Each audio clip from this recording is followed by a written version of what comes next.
அல்லேலூயா. கர்த்தருடைய மகா பரிசுத்த நாமத்துக்கு ஸ்தோத்திரம் உண்டாவதாக. முதலாவதாக திருச்சபையார் அனைவருக்கும் நமது தேசத்தின் 76வது குடியரசு தின வாழ்த்துதலை நான் தெரிவித்துக் கொள்கின்றேன். கர்த்தருடைய நாமம் மகிமைப்படுவதாக. கர்த்தருடைய சிலுவை கொடி நம் தேசம் எங்கும் பறப்பதாக. அல்லேலூயா. இந்த நாளும் நம் தியானத்துக்கென்று தெரிந்து கொள்ளப்பட்ட சங்கீதம் 64வது அதிகாரம். சங்கீதம் 64. இது ராக தலைவனுக்கு ஒப்புவிக்கப்பட்ட தாவீதின் சங்கீதம். இந்த சங்கீதம் மொத்தம் 10 வசனங்களை உடையது. இந்த வசனங்களை தியானிப்பு எப்படி எடுத்துக்கொள்ள வேண்டும் என்றால், இது பல பரிமாணங்களை உள்ளடக்கியதாக காணப்படுகின்றது. இந்த வசனங்கள் தாவீது தனக்கு எதிராக எழுப்புகின்ற சத்துருக்களை பற்றி கூறுகின்றார். அதற்காக தேவன் கொடுக்கின்ற ஜெயத்தையும் அவர் விளக்குகின்றார். சத்துரு என்பது நமக்கு மாத்திரமல்ல, நமது தேசத்துக்கு எதிராகவும் சத்துருக்கள் எழுப்புகின்றார்கள். எனவே இந்த சங்கீதம், இந்த அதிகாரம் நம்மையும் குறிக்கிறது, நமது தேசத்தையும் குறிக்கின்றதாக காணப்படுகின்றது என்ற பார்வையில் நாம் இதை தியானிக்க போகின்றோம். முதலாவது நாம் தெரிந்து கொள்ள வேண்டியது, நமக்கு எதிராக சத்துருக்கள் எழுப்புகின்றார்கள். ஏன்னா வேத வசனம் சொல்லுது, சில குடும்பங்களில் அவனுக்கு சத்துரு யாரு? அவனுடைய வீட்டார். அதுபோல சத்ரு அநேகருக்கு, எல்லாருக்கும் சத்ரு எழும்புவான். எல்லாருக்கும் எதிராக சத்ருனுடைய கிரியைகள் இருக்கும். ஆனால் அதை நம்ம முதலாவது கண்டுபிடிக்கணும், முதலாவது நம்ம தெரிந்து கொள்ளணும். அப்போ சத்ரு எப்படியெல்லாம் செயல்படுறான், சத்ரு எப்படியெல்லாம் கிரியை செய்கிறான், சத்ரு எப்படியெல்லாம் நடப்பிக்கிறான் என்பதை தெரிந்து கொண்டால்தான் சத்ருக்கு எதிராக நாம் போராட முடியும். என்ன சொல்ல போனால், ஒருத்தர் யுத்தத்துக்கு செல்லும் போது, ஒரு நாடு மற்ற இன்னொரு நாட்டுக்கு எதிராக யுத்தத்துக்கு செல்லும் போது, அந்த நாட்டினுடைய திட்டங்கள் என்ன என்பதை இவங்களுக்கு தெரிஞ்சிருக்கணும். அப்போதான் அந்த நாட்டுக்கு எதிராக தன்னை சரியாக போர் தொடுத்தி அந்த நாட்டை வெல்ல முடியும். அந்த நாட்டினுடைய திட்டம், அந்த நாட்டினுடைய செயல் என்னன்னே தெரியாமல் அவர்களுக்கு எதிராக யுத்தம் பண்ண முடியாது. அதுபோல நீங்க சத்ருக்கு எதிராக யுத்தம் பண்ணணும்னா, சத்ருனுடைய திட்டங்கள் என்ன, சத்ரு எப்படியெல்லாம் செயல்படுவான் என்பதை நம்ம முதல் தெரிஞ்சிருக்கணும். அதே தெரியாம நம்ம சத்ருக்கு எதிராக யுத்தம் பண்ண முடியாது. அது சத்ரு எப்படியெல்லாம் கிரியை செய்கிறான் என்பதை தாவீது இந்த அதிகாரத்தில் நமக்கு விளக்கி கொடுக்கின்றார். வாசிப்போம். 2வது வசனம். துன்மார்க்கர் செய்யும் ரகசிய ஆலோசனை. முதலாவது சத்ரு உங்களுக்கு எதிராக ரகசியமாக ஆலோசனை பண்ணுவார்கள். உங்களுக்கு எதிராக, நமது தேசத்துக்கு எதிராக எழுப்புகின்ற சத்ரு முதலாவது செய்வது ரகசிய ஆலோசனை. அடுத்து, அக்கிரமக்காரருடைய கலக்கத்துக்கும் என்னை விலக்கி மறைத்தள்ளும். அடுத்ததாக, அவர்கள் தங்கள் நாவை பட்டயத்தை போல் கூர்மையாக்கி மறைவுகளில் உத்தமன் மேல் எய்யும் பொருட்டு கசப்பான வார்த்தைகளாகிய தங்கள் அம்புகளை நாணேற்றுகிறார்கள். தன்னுடைய வார்த்தையினால சத்ரு செயல்படுறான். அந்த வார்த்தை எப்படிப்பட்டது? கசப்பான அம்பை போன்றது. அடுத்து, சற்றும் பயமின்றி சடுதியில் அவன் மேல் ஏறுகிறார்கள். அடுத்து, அவர்கள் பொல்லாத காரியத்தில் தங்களை உறுதிப்படுத்தி கொண்டு மறைவான கன்னிகளை வைக்க ஆலோசனை பண்ணி அவைகளை காண்பவன் யார் என்கிறார்கள். சத்ரு முதலாவது திட்டங்களை தீட்டிடுறான். இந்த திட்டங்களை தீட்டும் போது அவங்களுக்குள்ள ஒரு முடிவு பண்ணுறாங்க, நாம் வெள்ளம் அந்த எதிரியை நம்ம எப்படி வீழ்த்தணும், ஒருத்தனை நம்ம எப்படி அழிக்கணும், ஒருத்தனை நம்ம எப்படி அவனுடைய வாழ்க்கையை சிதைக்கணும், அவனுடைய கிரியைகளை நம்ம எப்படி முறியடிக்கணும் என்பதை பிளான் பண்ணிட்டாங்க. ஆனால் இந்த பிளானிங்கெல்லாம் யாருக்கும் தெரியாது அப்படின்னு நினைக்கிறாங்க. ஆனால் அவர் அதை காண்கிற தேவனாக இருக்கின்றார். அல்லேலூயா.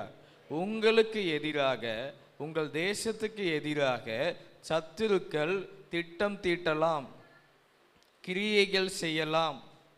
அது நமக்கு தெரியாமல் இருக்கலாம், ஆனால் தேவன் அதை காண்கிறார்.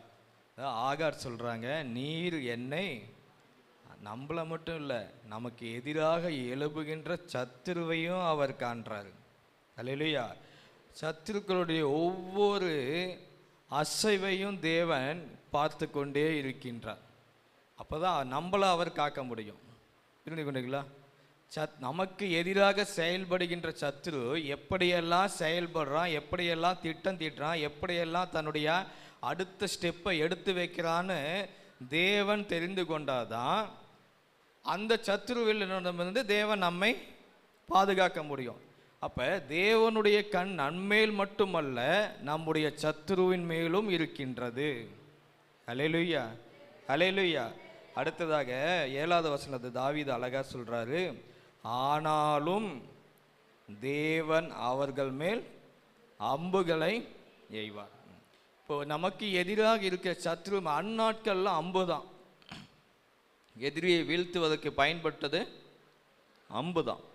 அப்போது அந்த அம்பை எதுக்கு எய்வாங்க? எதிரியை கொல்லணும். அம்பை எய்து எதிரியை கொல்லணும். ஆனால் தேவன் என்ன பண்ணுறாரு? அம்பை எய்து அவர்களை காயந்தான் படுத்துறாரு. நமக்கு எதிராக எழும்புறவங்களை கொல்லணும். ஆனால் தேவன் நமக்கு எதிராக எழும்புகின்றவரை கொல்லுவது இல்லை, காயப்படுத்துகின்றார். புரிந்து கொண்டீர்களா? அப்போ நமக்கு எதிராக ஒருத்தன் எழும்புறான்னா அவன் தேவன் கொல்லணும் தானே? அதானே சத்ரு. சத்ருவை தேவன் கொல்லணும், சத்ருவை தேவன் முறியடிக்கணும். ஆனால் இங்கே தாவீது சொல்கிறாரு, எனக்கு எதிராக எழும்புகிற சத்ருவை நீ கொல்வதில்லை, அந்த சத்ருவை காயந்தான் படுத்துறீங்க.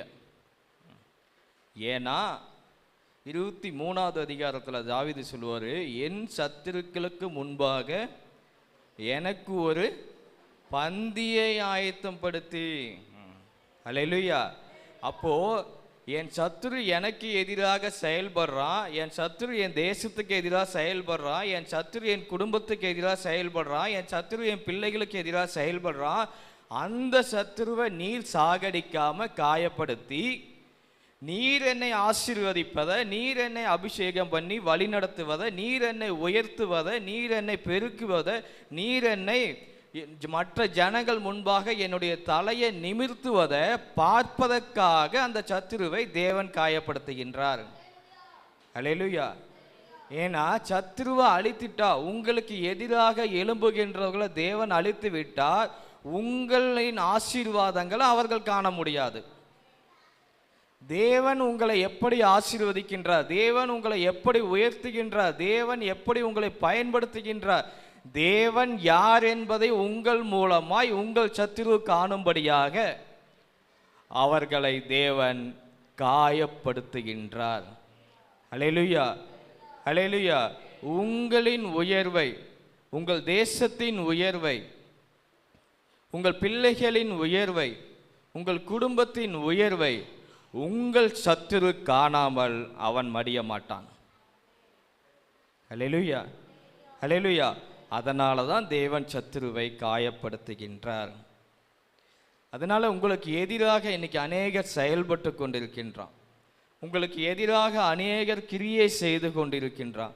எனக்கு சத்துரு இவன் தான் அப்படின்னு நமக்கு நன்றாக தெரிந்து இருக்கும். உங்களுக்கு எதிராக அநேகர் திட்டம் தீட்டலாம், உங்களுக்கு எதிராக அநேகர் தன்னுடைய நாவினால் உங்களை குற்றப்படுத்தலாம்.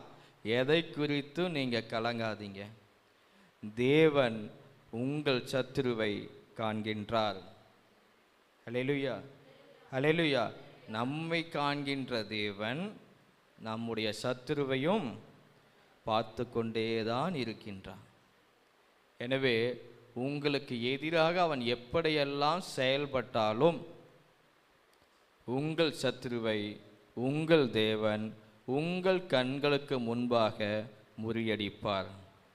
உங்களின் ஆசீர்வாதங்களை உங்கள் சத்துரு நிச்சயம் காண்பான். அல்லேலூயா, அல்லேலூயா. எனவே நமக்கு எதிராக, நமக்குடைய தேசத்துக்கு எதிராக எழுப்புகின்றவர்களுக்காக தேவனை நோக்கி நாம் பார்க்கணும். அடுத்து தாவீது சொல்றாரு, தேவனே என் விண்ணப்பின் சத்தத்தை நீங்க கேளுங்க, சத்ருவினால் வரும் பயம். அல்லேலூயா.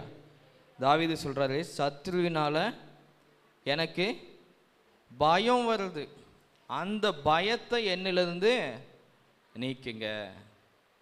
சத்ருவை நீக்குங்கன்னு சொல்ல, அந்த சத்ருனால எனக்கு பயம் வருது, அந்த பயத்தை என்னிலிருந்து நீக்குங்க. இன்னைக்கு நம்முடைய வாழ்க்கையிலும் சத்ருவினால நமக்கு பயம் வரும். இன்னைக்கு அநேகருடைய ஒருத்தருக்கு இருட்டை கண்டா பயம், சிலருக்கு நாயை கண்டா பயம், சிலருக்கு பூனையை கண்டா பயம், சிலருக்கு ரொம்ப வெளிச்சத்தை கண்டா பயம், இன்னும் சிலருக்கு மனைவியை கண்டா பயம். அப்படியே அநேகர் இருக்காங்க. ஆனால் தாவீதுக்கு யாரை கண்டா பயம்? சத்ருவை பயம்தான். கோலியாத்தை வீழ்த்தின தாவீது, பெலிஸ்தரை ஜெயித்த தாவீது சொல்றாரு, அந்த சத்ருவினால் வருகின்ற பயத்தை என்னுள்ள நீக்குங்க, நான் அவனை ஜெயிச்சிருவேன். அவனை ஜெயிக்கிறதுக்கான சக்தி எனக்கு இருக்கு, அவனை வீழ்த்துவதற்கான படைபலம் என்கிட்ட இருக்கு. ஆனால் எனக்குள்ள இருக்கிற பயம் அதை செய்ய முடியாம தடுக்குது. அதனால உங்களுக்கு எதிராக அநேக சத்துருக்கள் எழும்பும்போது முதலாவது நாம் செய்ய வேண்டியது, நமக்குள் எழுப்புகின்ற பயத்தை நாம் அகற்றணும். தேவன் என்னோடு இருக்கா. அல்லேலூயா, அல்லேலூயா. நான் ஆராதனை செய்கின்ற தேவன், நான் துதிக்கின்ற தேவன், என்னை தெரிந்து கொண்ட தேவன் என்னோடு இருக்கின்றதுனால எந்த சத்துருவும் எனக்கு எதிராக செயல்பட முடியாது என்ற விசுவாசத்துக்குள்ள விசுவாசிகளாகிய நீங்க வரணும். இப்போ பயம் உங்க விட்டு போகும்போது ஜெயம் நிச்சயம் வரும். அல்லேலூயா, அல்லேலூயா. எனவே நம்முடைய வாழ்க்கையில் நம்ம கற்றுக்கொள்ள வேண்டியது, சத்துருக்களை குறித்ததான பயத்தை நம்மிலிருந்து முதலாவது எடுத்து போட வேண்டும். மீதி காரியங்களை சகலத்தையும் தேவன் நன்மையாய் செய்து முடிப்பார். அல்லேலூயா. கண்களை மூடி ஜெபிக்கலாம். எங்களை நேசிக்கின்ற நல்ல தகப்பனே, ஆண்டவரே, இப்பொழுதும் இந்த 64வது சங்கீதத்தின் மூலமாக நீர் எங்களோடு பேசின உமது கிருபைக்காக நன்றி செலுத்துகின்றோம். எங்களுக்கு எதிரான சத்துரு எப்படி கிரியை செய்கிறான், எப்படி திட்டுகிறான், எப்படி தன்னுடைய செயல்பாடுகளை வைக்கின்றான் என்று நீர் எங்களுக்கு விலக்கி காட்டினீர். அதற்காக உமக்கு நன்றி.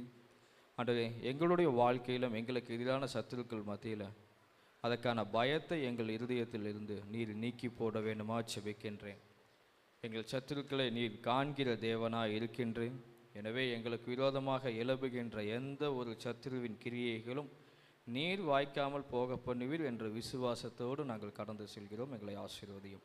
இயேசுவின் நாமத்தில் ஜெபிக்கிற நல்ல பிதாவே, ஆமென்.